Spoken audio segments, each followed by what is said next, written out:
Selamat pagi, selamat hari Minggu, salam sehat, salam damai sejahtera bagi Bapak Ibu, Saudara-saudari dimanapun saudara berada hari ini.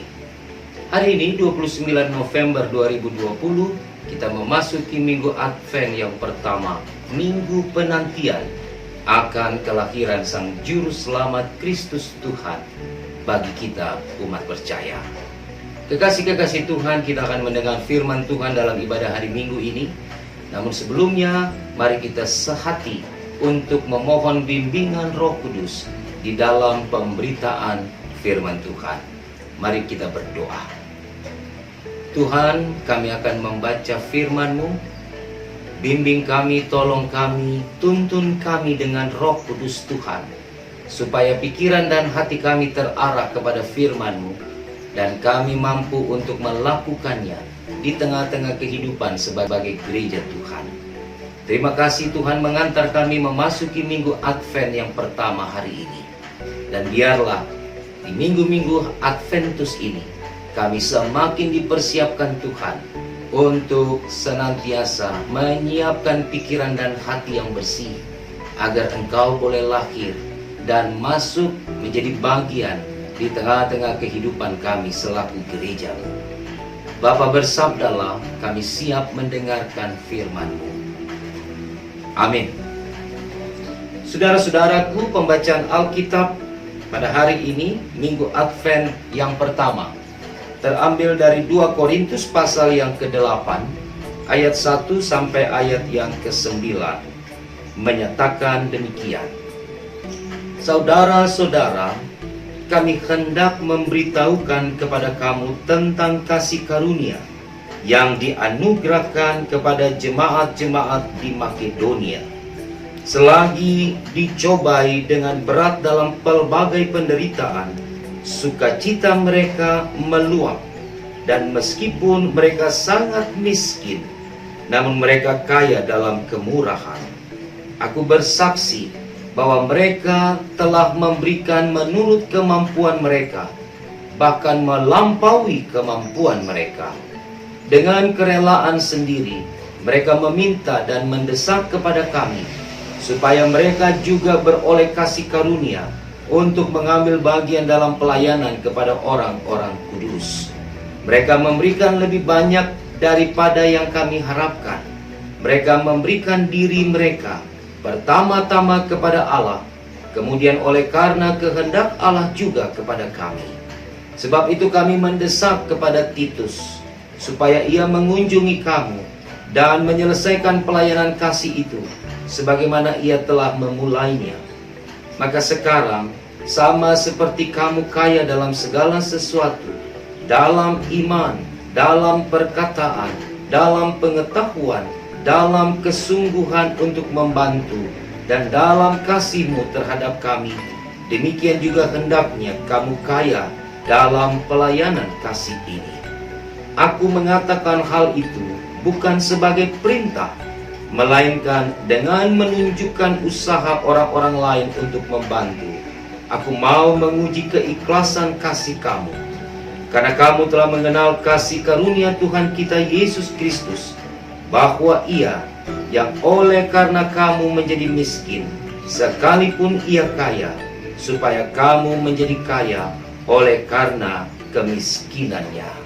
Demikianlah pembacaan firman Tuhan. Terpujilah Kristus. Maranatha.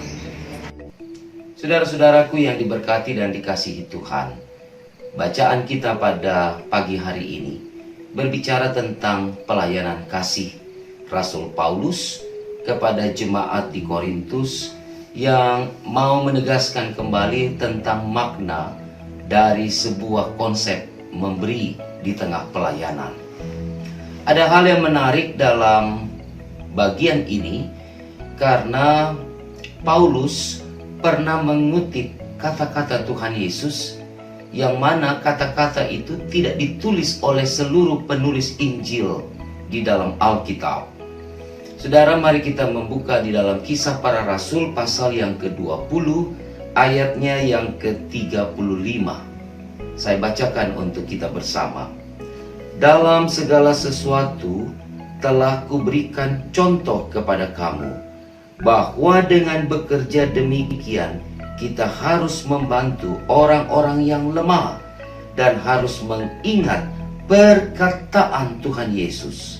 Sebab Ia sendiri telah mengatakan, adalah lebih berbahagia memberi daripada menerima.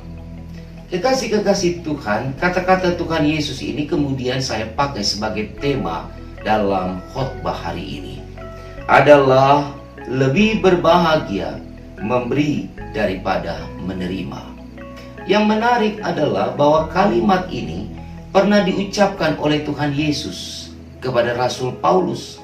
Mungkin saja dalam perjumpaan spiritualitas Paulus dengan Kristus, mungkin saja di dalam perjumpaan Rasul Paulus secara pribadi dengan Yesus yang ia aniaya, yang ia khianati.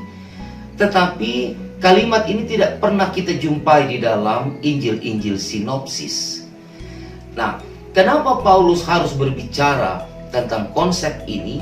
Dan ketika dikaitkan dengan perikop kita di dalam 2 Korintus pasal 8 hari ini, maka Paulus sebenarnya ingin memberikan sebuah penegasan kembali kepada umat Kristen, khususnya yang ada di kota Korintus, bahwa sebagai gereja, sebagai jemaat, di dalam kelimpahan, di dalam kelebihan, di dalam kekayaan yang mereka miliki, tetapi mereka kurang atau miskin dalam hal memberi. Dan untuk memberi contoh, memberikan sebuah teladan bagi jemaat Korintus, maka dalam bacaan kita hari ini, Rasul Paulus memberikan contoh jemaat yang ada di Makedonia, di mana jemaat di Makedonia ini terkategori adalah jemaat yang kecil, jemaat yang miskin, jemaat yang tidak memiliki harta. Tetapi dalam kemiskinan mereka, di dalam keberadaan mereka yang penuh dengan kekurangan, mereka memiliki satu hal yang sangat besar, dan itu dipakai oleh Paulus untuk menjadi teladan bagi jemaat Korintus, yaitu jemaat Makedonia memiliki daya dorong yang begitu kuat untuk membantu, memperhatikan, memberi diri mereka baik kepada Allah maupun kepada para pelayan-pelayan Tuhan, dan juga kepada sesama mereka. Saudara-saudaraku yang diberkati dan dikasihi Tuhan, ini menarik karena konsep gereja bukanlah menerima, tetapi memberi. Ketika gereja memberi, maka gereja akan menerima rahmat, anugerah, kasih, dan juga penyertaan Allah. Janji-janji Allah akan digenapi, akan disempurnakan di dalam kehidupan bergereja, dalam kehidupan persekutuan. Ketika jemaat, gereja, dan persekutuan itu hidup di dalam memberi yang begitu kuat kepada Tuhan dan juga kepada sesama. Kita ingat apa yang dikatakan Tuhan Yesus ketika Kristus datang ke dalam dunia. Dikatakan dalam bacaan-bacaan Injil bahwa aku datang bukan untuk dilayani, tapi aku datang untuk melayani. Yesus datang untuk memberi dirinya. Yesus datang untuk memberi pengharapan. Yesus datang memberikan keselamatan. Yesus datang memberikan pengampunan. Yesus datang memberikan jaminan bagi orang percaya akan hidup yang kekal. Saudara-saudara, oleh sebab itu, sebagai gereja kita harus belajar dari apa yang Yesus sudah lakukan, yaitu memberi di dalam segala totalitas hidup. Dikatakan di dalam perikop kita, di dalam 2 Korintus pasal 8 yang kita baca tadi, saudara, menarik di ayat yang ketiga. Di ayat yang ketiga dikatakan bahwa aku bersaksi bahwa mereka telah memberikan menurut kemampuan mereka, bahkan melampaui kemampuan mereka. Paulus mau katakan bahwa jemaat Makedonia itu memberi di dalam kemampuan yang mereka punya. Tetapi kadangkala mereka juga memberi melampaui kemampuan dan juga apa yang dimiliki oleh jemaat ini. Yang mau ditegaskan di sini adalah bahwa jemaat Makedonia tidak pernah berhitung, tidak pernah memberikan sebuah persyaratan atau prakondisi sebelum mereka memberi kepada sesama, kepada para pelayan, atau bahkan kepada Allah. Dan itu ditegaskan, saudara, di dalam ayat yang kelima bagian B. Mereka memberikan diri mereka pertama-tama kepada Allah, kemudian oleh karena kehendak Allah juga kepada kami, kepada para rasul, kepada sesamanya di dalam kehidupan sebagai umat Tuhan. Mereka memberi dengan totalitas seperti Kristus. Oleh karena itu jemaat Korintus yang ada dalam kelimpahan, yang memiliki kemampuan yang begitu besar dalam segala hal, tetapi miskin dalam hal memberi. Paulus ingin supaya di dalam pelayanan jemaat di Korintus, mereka juga memiliki daya dorong untuk senantiasa memberi dari apa yang mereka miliki kepada Tuhan dan kepada sesama, kepada para pelayan-pelayan Tuhan. Di ayat yang ke-8, saudara, dikatakan, aku mengatakan hal itu bukan sebagai perintah, melainkan dengan menunjukkan usaha orang-orang lain untuk membantu, aku mau menguji keikhlasan kasih kamu.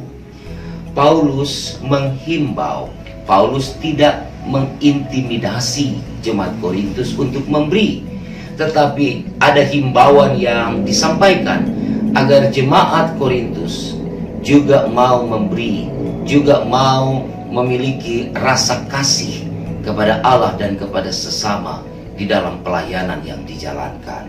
Oleh karena itu, ketika kita bersama sebagai gereja memasuki minggu-minggu Advent pada beberapa minggu ke depan, dan hari ini adalah Advent yang pertama, kita diingatkan tentang makna kedatangan Kristus di dalam peristiwa Natal. Yesus datang bukan untuk menerima sesuatu dari dunia. Yesus datang bukan mengharapkan manusia memberikan apapun baginya, karena Yesus adalah Allah yang kaya. Yesus adalah Allah yang empunya segalanya. Tetapi di dalam kekayaannya, Ia mau menyatakan bahwa Ia rela untuk memberikan dirinya bagi pengampunan dosa kita. Oleh sebab itu, peristiwa Natal merupakan peristiwa penghayatan gereja, agar gereja juga mau senantiasa memiliki rasa kasih untuk memberi kepada sesama di dalam kehidupan. Karena dengan memberi, maka kita disebut oleh Tuhan Yesus Kristus sebagai orang-orang yang berbahagia. Karena kita lebih mengedepankan, memprioritaskan hal memberi daripada hal menerima. Saudaraku, biarlah di minggu-minggu Advent ini, saudara dan saya diarahkan oleh Roh Kudus untuk memiliki hati yang bersih, hati yang memberi, hati yang mau berkorban bagi sesama dalam kehidupan ini. Kendati pun pandemi COVID ini belum berlalu, COVID masih menjadi bagian yang kita gumuli bersama. Tapi di tengah-tengah pandemi ini, gereja tidak boleh duduk diam, gereja tidak boleh pasif, gereja harus diajak juga untuk memberi. Karena ada begitu banyak orang di luar sana yang membutuhkan pelayanan gereja. Karena itu saya mengajak jemaat GPIB Ebenezer Gianyar, mari di masa raya Natal atau di masa-masa Adventus ini, kita juga mau memberi sesuatu. Mungkin tidak besar, mungkin tidak banyak, tetapi dengan belajar memberi dan menolong, membantu sesama dalam kehidupan yang kita jalani, khususnya di Pulau Bali ini, maka kita telah melaksanakan apa yang Tuhan kehendaki dan perintahkan bagi kita sebagai gereja untuk senantiasa meneladani Kristus dalam pelayanan, yaitu memberikan sesuatu yang berarti bagi sesama. Kiranya masa-masa Advent ini menolong kita bersama untuk mengintrospeksi diri, untuk ada di dalam pembenahan diri, pikiran, dan hati, supaya kita sama-sama menyiapkan kehidupan kita, hati kita, untuk menjadi palungan yang bersih, palungan yang indah, di mana Kristus akan lahir dan menjadi bagian di tengah-tengah kebersamaan kita. Tuhan Yesus memberkati saudara-saudara sekalian di minggu Advent, supaya kita semua akan menikmati kasih Tuhan, bukan hanya sekedar menerima, tapi mari kita belajar untuk memberi kepada Tuhan dan juga kepada sesama kita.